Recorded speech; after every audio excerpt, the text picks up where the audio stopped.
Assalamualaikum warahmatullahi wabarakatuh.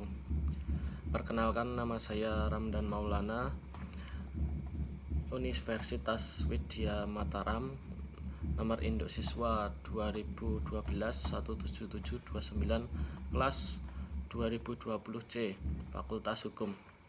Di sini saya akan mempresentasikan UTS, yaitu Wacana Pemilu periode 3 periode dan penundaan pemilu. Yang pertama-tama saya panjatkan puji syukur hadirat Allah Subhanahu wa taala yang telah memberikan rahmat kepada kita semua sehingga saya bisa mengerjakan UTS dan membuat makalah dan mempresentasikan ini dengan baik. Adapun tujuan dari penulis yaitu melengkapi tugas mata kuliah hukum, partai politik dan pemilu, yaitu gunanya untuk menambah wawasan tentang bagaimana pemerintah menanggapi dengan adanya wacana pemilu 3 periode bagi para pembaca dan juga penulis. Untuk rumusan masalah, yaitu yang pertama, bagaimana pertimbangan wacana pemilu 3 periode. Yang kedua, bagaimana dampak penundaan pemilu serentak. Tujuan penulis yaitu untuk mengetahui dan memahami pertimbangan wacana pemilu 3 periode. Yang kedua, untuk mengetahui dan memahami dampak penundaan pemilu serentak. Kita menuju ke pembahasan. Yang pertama, pertimbangan wacana pemilu 3 periode.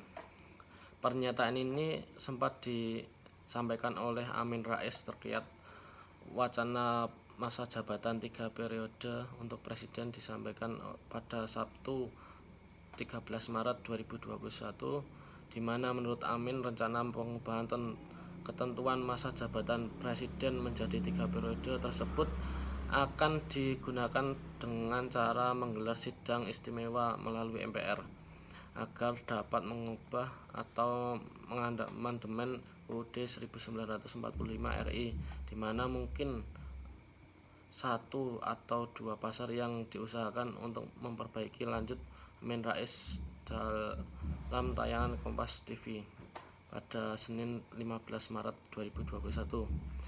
Hal tersebut dibantah oleh juru bicara Jokowi, yaitu Bapak Presiden RI di Indonesia, yang selaku juru bicara resmi Presiden dengan tegas mengatakan bahwa Presiden akan tegak lurus dengan konstitusi Undang-Undang Dasar 1945 dan masa jabatan Presiden di Indonesia adalah 2 periode.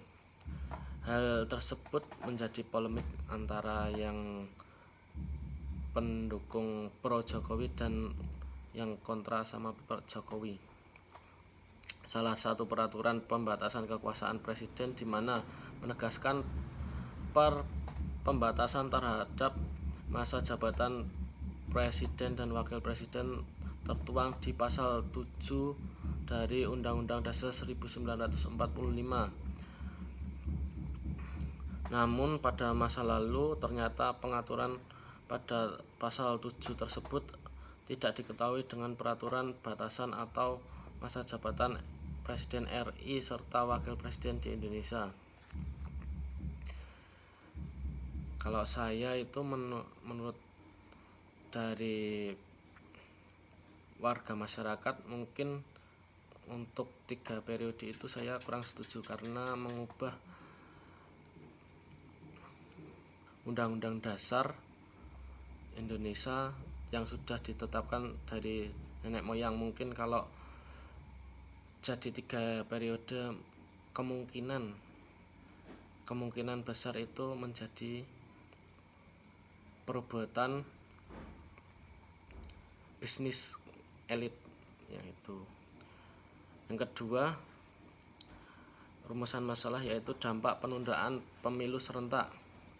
Wacana penundaan pemilu 2024 yang usulkan PKB, PAN, dan sinyal kuat dukung dari Golkar langsung memantik kekisruhan. Akademisi, peneliti, dan aktivis pro demokrasi tanpa henti mengkritik serta menolak gagasan tidak rasional tersebut. Selain mengangkangi konstitusionalisme demokrasi, diskusi penundaan pemilu jelas akan menimbulkan gejolak yang lebih luas, bahkan potensi melahirkan chaos atau rusuh politik berkelanjutan sebab ada jeda politik yang membuka ruang terjadinya kekosongan kekuasaan.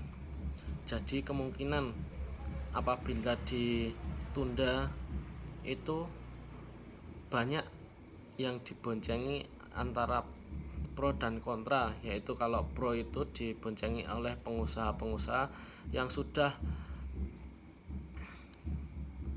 menjalin atau pro kepada RI 1 dan RI 2 pada periode saat ini. Apabila yang kontra itu akan menjadi polemik, yaitu kekuasaan itu tidak bisa direbut lagi. Jadi antara pro dan kontra itu kemungkinan kalau saya itu mending lebih baik pemilu itu dilakukan dengan cara serentak karena adanya kekuasaan yang kosong. Seperti itu. Dalam Undang-Undang Pemilu Nomor 7 Tahun 2017 Pasal 431 dan 432 dijelaskan dalam hal di sebagian atau seluruh wilayah Negara Kesatuan Republik Indonesia terjadi kekisruhan, gangguan keamanan, bencana alam, dan gangguan lainnya yang mengakibatkan sebagian tahapan penyelenggaraan pemilu tidak dapat dilaksanakan dan dilanjutkan dan usulan. Misalnya, adanya kekuatan besar yang mengendalikan mereka dengan konsensi politik menggiurkan penuh janji surga. Partai politik secara umum perilakunya sama. Lalu apa yang ada di benak Golkar di tengah kondisi memperkuat basis politik demi mengusung Airlangga Hartarto tanding Pilpres? Apalagi beberapa waktu lalu semua partai politik, parlemen, dan pemerintah sepakat menggelar pemilu serentak pada 14 Februari 2024. Rakyat sekarang semakin cerdas dan fenomena politik semakin memanas. Pasti hal tersebut dibunyikan kemungkinan juga dipertaruhkan. Seperti itu. Mungkin itu saja yang dapat saya presentasikan. Apabila ada kurang dan lebihnya saya mohon maaf. Saya akhiri. Assalamualaikum warahmatullahi wabarakatuh.